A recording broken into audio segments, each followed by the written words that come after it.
What do you remember working with Batista in singles matches?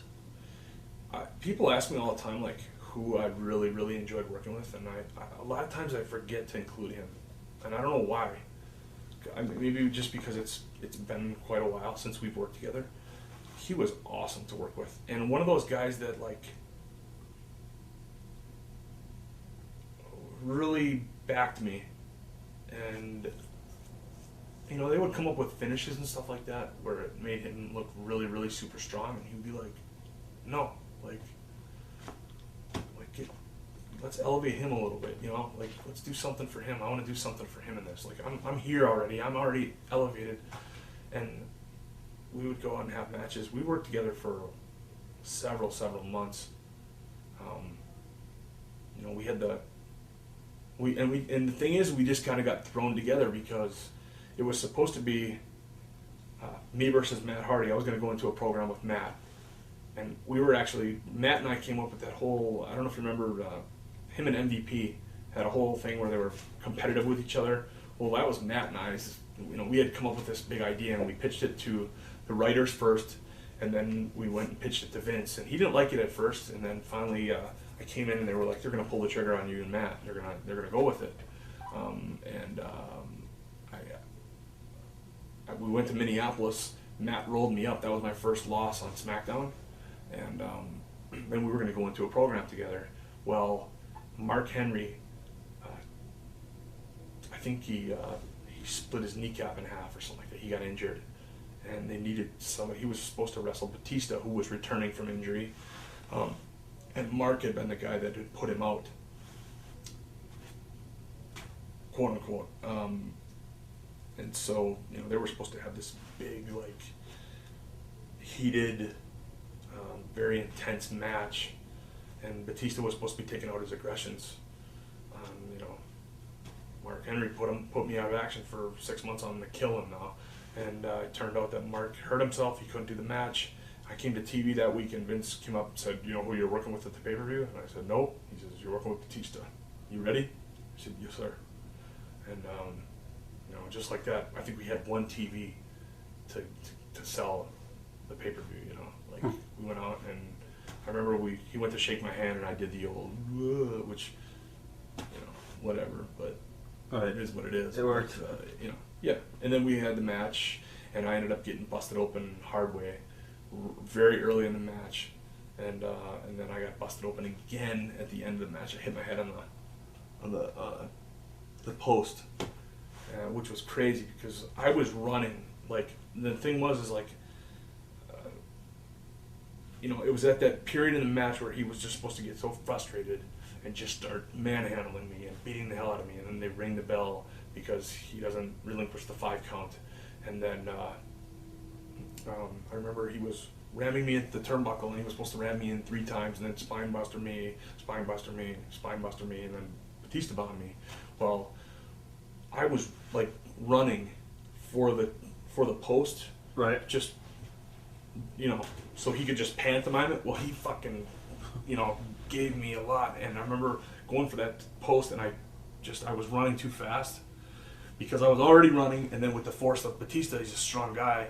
I couldn't get my head out of the way, and it just, boom, I just smacked that post, and I blanked out for a minute, and I could just see like a faucet turn on. It was just blood all over the match. It was like mass transit all over again, and then, but the thing was like, that match wasn't supposed to have blood in it, but I think it, you know, I came back and people were like, "Fuck, you hung in there, man. Like, you were busted open good, and you still hung in there, and it was a good match, and you looked believable, and, you know, you hung with Batista, and it looked like you hung with Batista."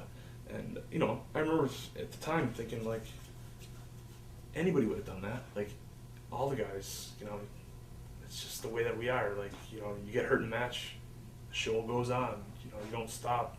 Maven broke his leg in the middle of a match and continued for another couple minutes. Triple H tore his quad off the bone, continued the match. You know, like, it's just what we do. So I never really, you know, I didn't think that it was some amazing feat that I accomplished by finishing the match with blood all over the place, but it made the match, and I'm glad that it happened. Actually, I got a nice couple scars on my forehead from it, but my wife's not too happy about it.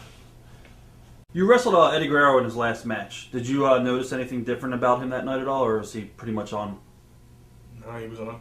No, on as always. The chair shot at the end there was.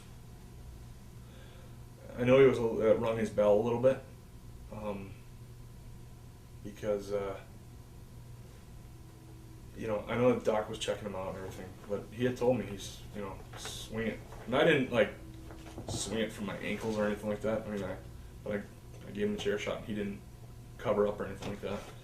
But yeah, I know it definitely rung his bell a little bit, but he was okay with it. All right. You talked about Eddie. I mean, when he passed, how hard did it hit you?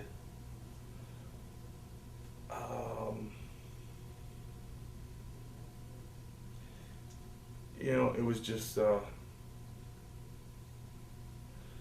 you become numb after a while. Like I've had a lot of family members that died early. And I mean, it hit me, but not like everybody was crying and people were really shooken up about it. And I was just sad to see him go. He was such a great guy and had so much more to offer. He had just finally, gotten over that hump and gotten clean, and and then it was just such a freak thing. I remember pulling up to the building in Minneapolis, and one of the guys came out and said, they found Eddie dead today in his hotel room. And I was just like, what? And I remember the week before, Chris and Eddie and I had ridden together, and we had gone out to this steakhouse in Indianapolis. And I remember it was going to be my first overseas trip. He was like, have you ever gone overseas before? And I'm like, no, this is going to be my first trip. He's like, oh, we're going to have some fun with you. Huh. You might, don't be surprised if one of your eyebrows is missing by the end of the trip. Stuff like that. He was just trying to rile me up and get me psyched out. And then, I just said, we said goodbye at the end of the night. And we'll see you next week. We'll ride together again. And then, next thing I knew, it's gone. It's just sad. You got to work with Rey Mysterio as well. Mm-hmm. What are your memories of some of your matches with Rey early on? Just easy. Just so easy to work with. And, I go from working with bigger guys that are bigger than me and having a hard time. You're always chopping them down and trying to chop them down, taking out their legs and stuff like that. Rey, you can just throw him around, and he's so light and just fun to work with. And we would always, he likes to be innovative and do different things, so he's always open and receptive to, whatever ideas you throw at him. Right. Yeah, let's do that. That's great, So, good guy to work with. No contrast of styles ever? It was easy to... No, I think, for the most part, you should be able to work with anybody. If you're a good worker, just get in the ring with anybody, no matter what their style is, and be able to work with them. And Rey was such a professional, so good, and has been at it for so long that he can literally get in there with anybody. Be it them, they could be green as goose shit, and he'll get in there and pull a good match on them. Roddy Piper, memories of working with Roddy? Just,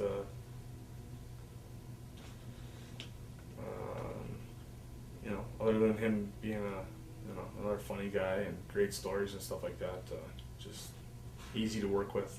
I think it was Randy, Bob Orton, and I versus Piper, Eddie, and somebody else. Batista, maybe? Batista. And just, easy. Yeah, real easy. But, I don't think anybody foresaw, where he is right now. and he's just shot, way to the top of the